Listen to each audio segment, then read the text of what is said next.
Happy Groundhog Day. Or not happy really. It is Groundhog Day and we use the idiom, don't we, to denote going round in circles, sort of a treading water, a stuck in a rut, not this again. And so I thought I'd pop on with a few suggestions from nature about what to do, because what I've found using my Landscaping Your Life toolkit is that if we send the situation on a coffee break, we send the story we're telling ourselves on a coffee break, and go out into nature and embody what we're saying, we might get some insight.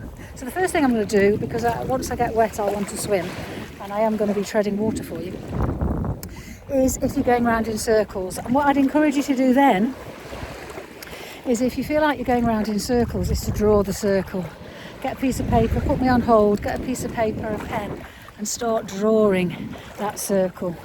And or even do what I'm doing, which is walking that circle, where you're going to get wind. So I'll have to go back to where I was to stop the wind affecting. But to draw the circle, to make it bigger, smaller, quicker, faster, around in squircles, triangles, squares, break free of the circling.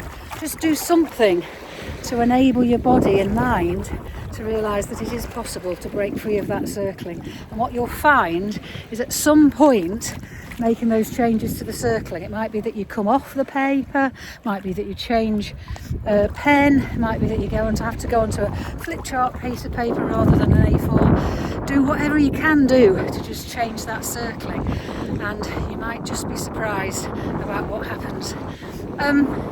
But another suggestion might be, sorry, I'm going back into the water, is to tread water. And I'm going to find it difficult to tread water with you in my hand. So I'm going to have to imagine I am in the water, it's cold.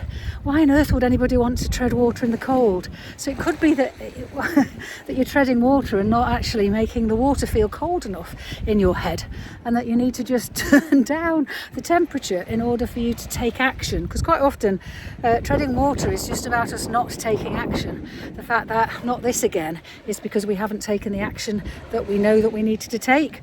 And so therefore it is about making the discomfort as great as possible in order to facilitate that water's just gone down, shift that perspective, mindset shift, in order to move from not taking action to taking action.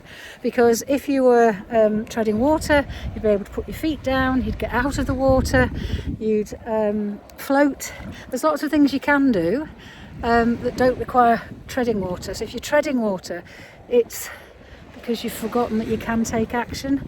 I think that's what we're trying to do, is to shift your mindset from there isn't anything else I can do in this situation to hold on a minute, of course I can do X, which I'm hoping anybody that's drawn the circle will suddenly realise that somebody described it last week. They've gone from this problem is unsolvable to this problem is unsolvable to the problem now feels solvable. And that's what we're trying to do. We're trying to shift the mindset using the patterns in nature. So whether it's drawing a circle, walking a circle, I'm not suggesting that you go to this will be about 6 or 7 degrees, the water here in Scotland, so I'm not suggesting, even if the blue sky suggests that it might be a bit warmer than that, I'm not suggesting that you rush out and tread water, especially if you're not used to going out cold water swimming.